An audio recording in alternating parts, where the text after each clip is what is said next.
Assalamualaikum warahmatullahi wabarakatuh. InsyaAllah hari ini kita nak belajar mengenai sifat baqa dan kesan. Kita nak tengok kesan mempercayai sifat baqa. Okay, baiklah, sebelum ni kita belajar tentang Ustazah ajar kepada awak maksud sifat baqa, apa dalil nakli sifat baqa, dalil akli dan hukum mempercayai sifat baqa. Betul tak? Dan awak pun dah tahu apa maksud baqa. Baqa artinya kekal. Jadi pada hari ini kita nak tengok apa kesan jika kita mempercayai kepada sifat baqa. Baiklah, sekarang kita lihat dulu tentang sifat baqa. Kita lihat dengan teliti apa sifat baqa ni sebenarnya. Hari tu Ustazah ajar awak maksud dia hanya kekal. Okey, hari ni lebih detail apa itu sifat baqa. Jom kita baca sama-sama. Nombor 1, yang pertama, sifat wajib bagi Allah Subhanahu wa Ta'ala. Okey, kan kita belajar wujud, qidam, baqa. Itu dalam kategori sifat wajib bagi Allah. Sifat baqa ni adalah sifat wajib bagi Allah. Yang kedua, ni kita dah belajar. Baqa artinya kekal. Kena tahu, baqa artinya kekal. Siapa kekal? Allah. Yang ketiga, lawan baqa ialah fana. Okey, lawan baqa ialah fana. Maksudnya binasa. Fana tu maksudnya binasa. Baqa kan kekal, lawan kekal ialah binasa. Fana tu dalam bahasa Arab, baqa pun dalam bahasa Arab. Tapi kalau dalam bahasa Melayu, kekal lawannya binasa. Faham? Jadi kalau dalam bahasa Arab dia tanya baqa, lawan dia kena jawab fana. Okey, awak belajar kan kata berlawan macam mana? Contoh, tinggi lawannya rendah. Cantik lawannya bodoh. Macam itulah. Okey, sekarang kita tengok pula nombor 4. Allah Subhanahu wa Ta'ala tidak pernah berubah-ubah.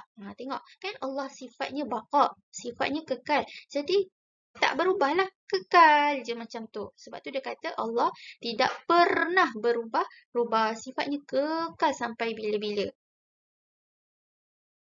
Yang kelima, umat Islam wajib beriman dengan sifat baqa Allah Subhanahu wa Ta'ala. Ini kita dah belajar dekat hukum hari tu.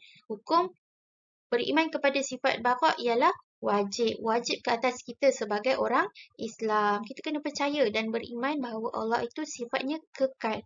Wajib wajib. Jangan jawab harus, sunat, salah. Kena jawab wajib. Yang keenam, sifat baqa menunjukkan keagungan dan kemuliaan Allah Subhanahu wa Ta'ala kerana Allah Subhanahu wa Ta'ala tidak berubah dan kekal selama-lamanya. Berbeza dengan manusia yang mengalami perubahan dari bayi, remaja, tua dan meninggal dunia. Okey, tengok dia kata apa. Sifat baqa ni, Allah yang bersifat baqa ni menunjukkan Allah itu maha agung, maha mulia kerana Allah tu tak pernah berubah. Beza dengan kita sebagai manusia, kita berubah. Tengok daripada bayi, kan? Kita daripada baby, lepas baby kita jadi kanak-kanak. Macam awak lah sekarang kanak-kanak, lepas tu remaja, dah besar sikit jadi dewasa, jadi orang tua. Last sekali kita akan meninggal dunia, akan binasa. Binasa kat sini maksudnya kita akan mati. Kita akan hancur, kita tak kekal. Nampak tak beza sifat Allah, baqa dan kita? Allah kekal, tapi kalau kita ni berubah-ubah, kita akan mati. Allah kekal, tapi Allah tidak berubah dan tidak akan mati. Itu beza kita, sifat kita dan sifat Allah. Allah kekal, kita fana. Iaitu maksudnya binasa. Faham tu? Baiklah, sekarang kita nak lihat pula tentang kesan. Kesan jika kita mempercayai sifat baqa. Apa kesan yang pertama? Kita lihat satu persatu. Mengakui keagungan Allah Subhanahu wa Ta'ala. Jika kita beriman dengan sifat baqa, kita percaya sifat baqa Allah, maksudnya kita mengakulah dengan diri kita. Kita mengaku Allah itu maha agung. Faham tak maha agung tu macam mana? Maksudnya Allah tu teramatlah besar, teramatlah mulia, teramatlah tertinggi. Allah sahaja yang paling agung dekat dunia ni. Itu maksudnya. Sebab kita percaya Allah je yang kekal. Semua yang lain semua akan binasa. Itu maksudnya kita mengaku. Ni dia cakap mengakui tadi. Yang kedua, tidak berasa sombong sesama manusia. Betul lah. Kalau kita percaya Allah tu sifat baqa', kita akan tak sombong. Kita akan jadi tak sombong sesama manusia. Ialah contoh awak dengan ustazah. Kita dua-dua manusia, betul tak? Kenapa kita nak sombong sesama antara satu sama lain? Sebab apa nak sombong? Sebab akhir nanti dua-dua kita akan mati juga. Dua-dua akan masuk tanah juga. Jadi apa nak sombong? Sebab yang kekal hanyalah Allah. Yang ketiga, meningkatkan amalan mulia.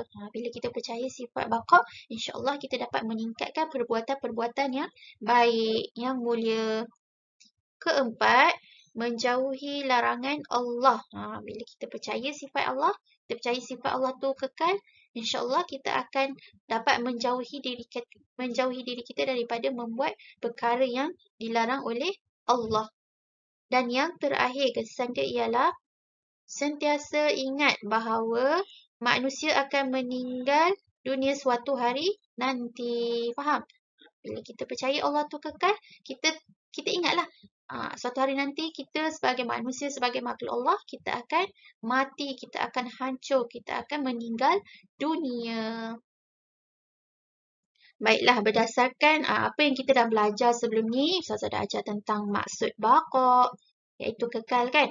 Lagi, dalil akli, dalil nakli, apa hukum kita mempercayai sifat baqa', apa lawan sifat baqa'? Fana. Dan akhir sekali tentang apa kesan-kesan jika kita mempercayai sifat baqa'. Kita dah belajar dah semua tu, sekarang kita nak tengok kepada latihan. Awak faham ke tak apa yang kita dah belajar? Okey, latihan sifat baqa'. Awak boleh salin Ustazah nak awak salin latihan ni dalam buku tulis. Ada 5 soalan, 5 sahaja. Jadi awak perlu salin dan pilih jawapan yang betul dan diisikan di tempat kosong. Okey, kita tengok yang pertama. Yang pertama, Ustazah bacakan. Baqa' adalah sifat tempat kosong bagi Allah. Jadi awak kena pilih sifat sunat ke, wajib ke ataupun harus. Jadi awak pilih dan tulis dekat tempat kosong tu. Yang kedua, erti baqa' ialah yang pertama, kekal, sementara ataupun binasa. Dan yang ketiga, lawan sifat baqa' ialah fana, adam ataupun hudus. Cari perkataan yang kita dah belajar, yang saya dah terangkan. Dan yang keempat, setiap yang hidup pasti akan, jawapan dia apa? Kekal ke, mati ataupun hidup? Mana yang sesuai? Dan akhir sekali, Allah Ta'ala tidak berubah. Okey, maaf dah tercomot dah. Okey, sekejap. Allah Ta'ala tidak berubah dan kekal selama-lamanya. Tempat kosong. Dengan sifat manusia yang mengalami perubahan. Jadi awak nak kena pilih apa? Sama ke, berbeza ataupun serupa? Sifat Allah yang berubah, tidak berubah dengan manusia kan? Sama ke berbeza ataupun serupa? Apa jawapan dia? Jadi itulah ada 5 soalan untuk awak jawab dan pilih jawapan yang tepat, letak pada tempat kosong yang diberikan. Faham Jadi itu sahaja penerangan mengenai kesan mempercayai sifat baqa' Allah dan Ustazah sertakan sedikit latihan. Ada 5 soalan untuk tugasan awak sebagai ulang kaji balik tajuk sifat baqa' yang kita dah belajar. Sebarang pertanyaan boleh ajukan pada Ustazah. Itu sahaja. Assalamualaikum warahmatullahi wabarakatuh.